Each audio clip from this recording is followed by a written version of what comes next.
Magandang araw lahat sa mga kabudok. Ito guys, kami gumagawa ng bali binuksan yung aircon namin para malinis. Dahil bigla po nagloko. Bali nag-error po siya eh. Ayan. Ang sabi po nung dating gumawa linisin lang. Pero may problema to eh. Titignan na rin namin kung ano problema. Check na lang muna. Ayan o. Nililinis din namin yung mga pumasok na dumi. Ang hirap pala sa mga ganitong split type kapag ka nagloko mahirap. Hindi ka mukha ng mga window type na madali siyang wala na siyang ibang titignan kundi yung unit lang. Ito kasi may compressor kaya napakahirap kapain kung saan ang gagaling ang diferensya. Kagaya niya, itong manugang ko, hindi naman talaga ito technician. Siya lang sana maglilinis, pero chinecheck na rin kung baka makita yung problema. Saka mayroon din siyang guide na tinitignan galing sa YouTube. Kaya yan guys, sinusubukan na magawa. Kasi itong technician na gagawa dito, busy sa ngayon. Yung anak ko nagtatrabaho, di kailangan magawa tong aircon na to. Hindi kasi na yun sanay sa mainit kasi yung kwarto niya pagka walang aircon.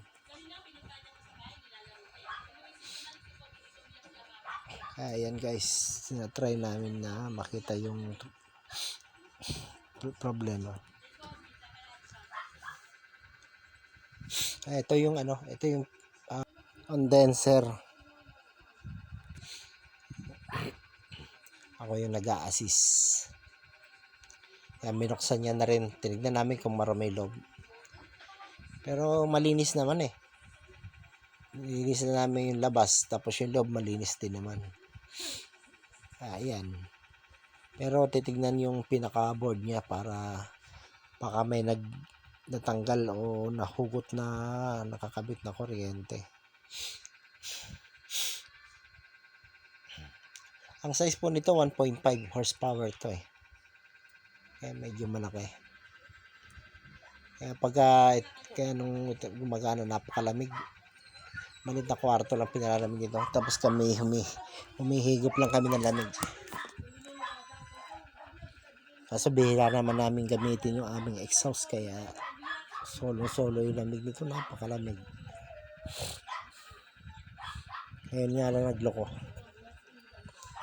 Medyo marami din yung unit sa indoor pero nalinis na.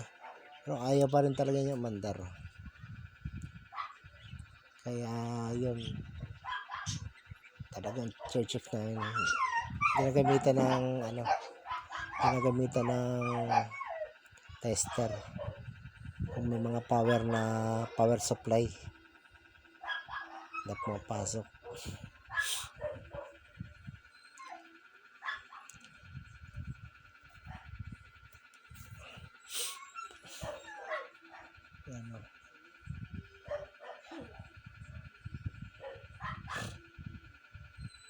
Medyo nahirapan at hindi rin talaga, pero naglinis na yung manugang ko na ito, naglilinis na talaga to ng aircon.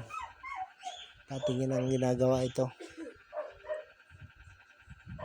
Yun nga lang yung pagka sila naglinis walang problema, sabihin walang trouble yung unit. Ito kasi may problema eh.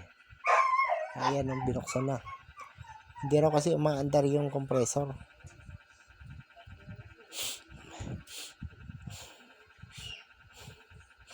Kaya yan, medyo matagal-tagal itong gawaan.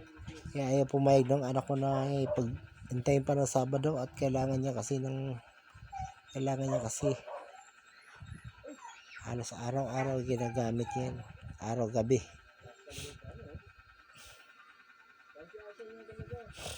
Ayan.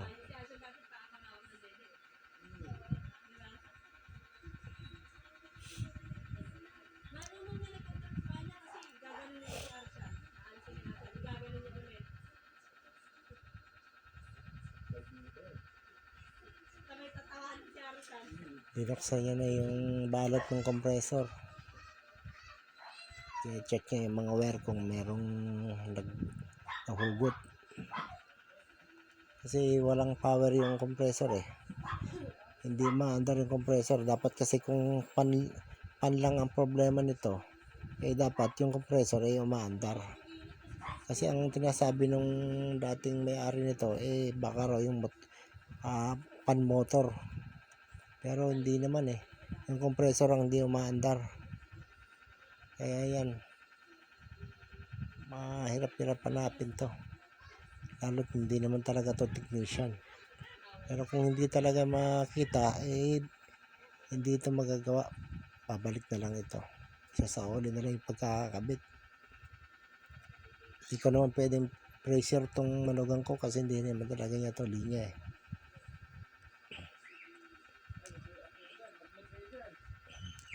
Kaya guys,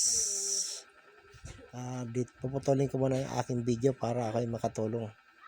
Nandito na lang po muna ang aking video. Bibidyo ko na lang po ito pagka ito ay okay na. At siguro pagka ito ay hindi na magawa, and susunod na lang po ulit. Pabubuksan ko na lang po ito talaga sa mga gumagawa. Yun po talagang kakaalam ng trabaho na ito. Kaya paalam sa inyo guys. Maraming salamat.